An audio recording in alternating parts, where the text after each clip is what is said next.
Γεια σας, καλώς ήρθατε στο κανάλι μου. Πάμε σήμερα να φτιάξουμε ένα κέικ σοκολάτα ζουμερό με γλάσο από πάνω. Γίνεται φανταστικό, είναι πανεύκολο, χωρίς μίξερ. Μην ξεχνάτε να κάνετε κοινοποίηση στα βίντεό μου, να κάνετε γραφούλα στο κανάλι μου. Ό,τι θέλετε να έρθετε στις ομάδες μας, Μαγειρικές Απολαύσεις και Γιώργος Ζόλης Μαγειρικές Απολαύσεις. Γράψτε μου ένα σχόλιο αν σας άρεσε η συνταγή, αφήστε μου μια καρδούλα γιατί με βοηθάτε πάρα πολύ με αυτό. Και τώρα πάμε να σας δείξω την εκτέλεση και τα υλικά. Η κούπα μέτρησής μου είναι αυτή, θα σας δώσω τη συνταγή και σε γραμμάρια και σε κούπες.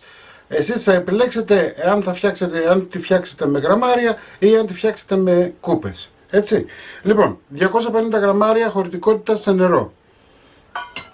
Εδώ έχω 2 κούπες αλεύρι για όλες τις χρήσεις. Θα βάλω μισή κούπα κακάο.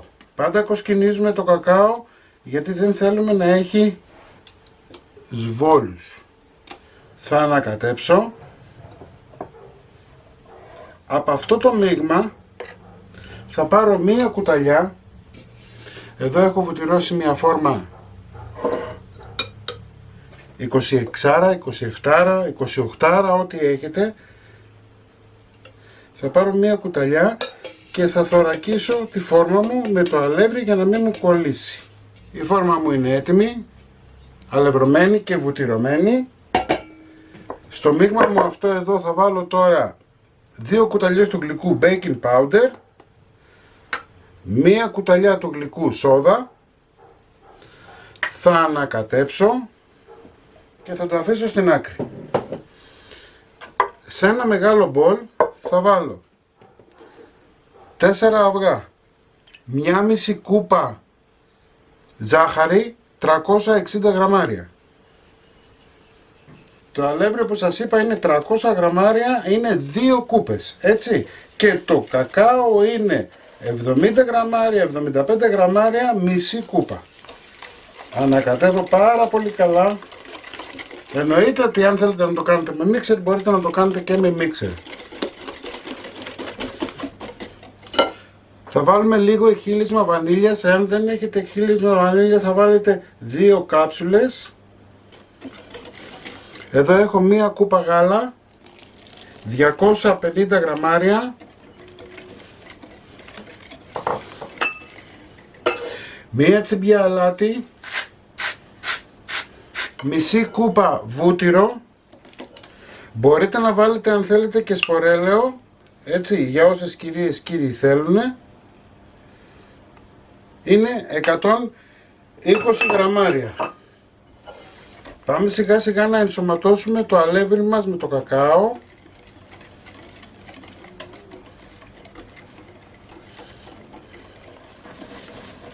Ανακατεύω πολύ καλά.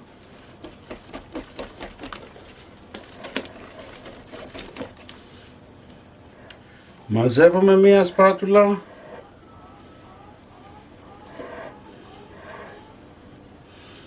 Και είμαστε έτοιμοι.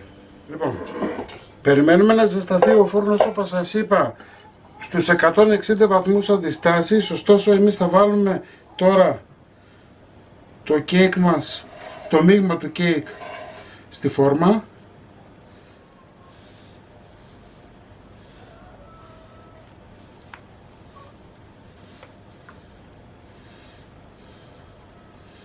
Το κουνάμε λιγάκι, να πάει παντού το κέικ μας, να γίνει μια ευθεία και πάμε για ψήσιμο. 160 βαθμούς αντιστάσεις, προθερμασμένο φούρνο, χαμηλά τη σκάρα, στην πρώτη θέση, έτσι, μέχρι να ψηθεί. Θα πάρει περίπου τα 60 λεπτά. Έτσι, 40 με 60 λεπτά. Στα 45 λεπτά μπορείτε να ανοίξετε το φούρνο και να τσεκάρετε. Το κέικ μας είναι έτοιμο, όπως σας είπα 40 με 60 λεπτά, ακριβώς στη μέση, στα 50 λεπτά σε μένα ήταν έτοιμο, εσάς μπορεί να πάρει λίγο παραπάνω, λίγο λιγότερο. Λοιπόν, θα το αφήσετε να κρυώσει καλά για να μπορέσουμε να το ξεφορνώνουμε και να φτιάξουμε το γλάσο. Αφού κρύωσε το κέικ μας, θα βάλουμε μισή κούπα γάλα, 125 γραμμάρια, σε ένα κατσαρολάκι, μισή κούπα βούτυρο,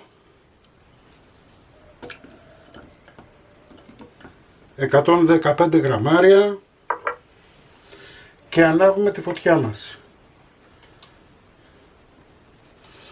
Θα περιμένουμε να έρθει βρασμός και να λιώσει το βούτυρο για να βάλουμε 200 γραμμάρια κουβερτούρα γάλακτος. Εναλλακτικά μπορείτε να βάλετε και κουβερτούρα, όμως θέλει λίγο προσοχή γιατί η κουβερτούρα η απλή συνήθως κόβει. Ενώ με την κουβερτούρα γάλακτος έχετε πιο πολύ επιτυχία. Λοιπόν, τα αφήνουμε να λιώσει. Το βούτυρό μας έχει λιώσει, έχει ήδη αρχίσει βρασμός. Αυτό που θα κάνουμε είναι να αφαιρέσουμε από το μάτι, να κλείσουμε για λίγο τη φωτιά και να ρίξουμε τη σοκολάτα. Ανακατεύουμε να λιώσει. Είμαστε έτοιμοι. Το αφήνουμε 5 λεπτά να φύγει η πολλή θερμοκρασία και θα πάμε να γλασάρουμε. Πάμε να βάλουμε το γλάσο, αλλά πριν βάλουμε το γλάσο τι θα κάνουμε?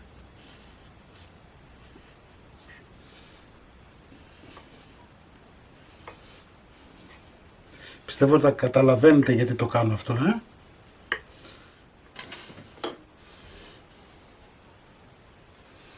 Βλέπετε, έχει κρυώσει, έχει σφίξει λιγάκι. Πάμε τώρα σιγά σιγά.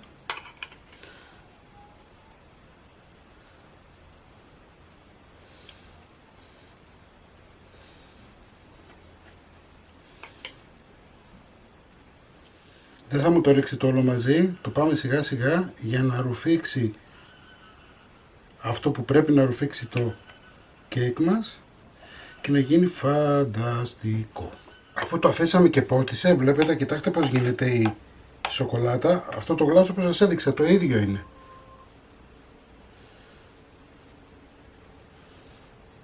Απλά το έχω αφήσει λίγο και έχει κρυώσει.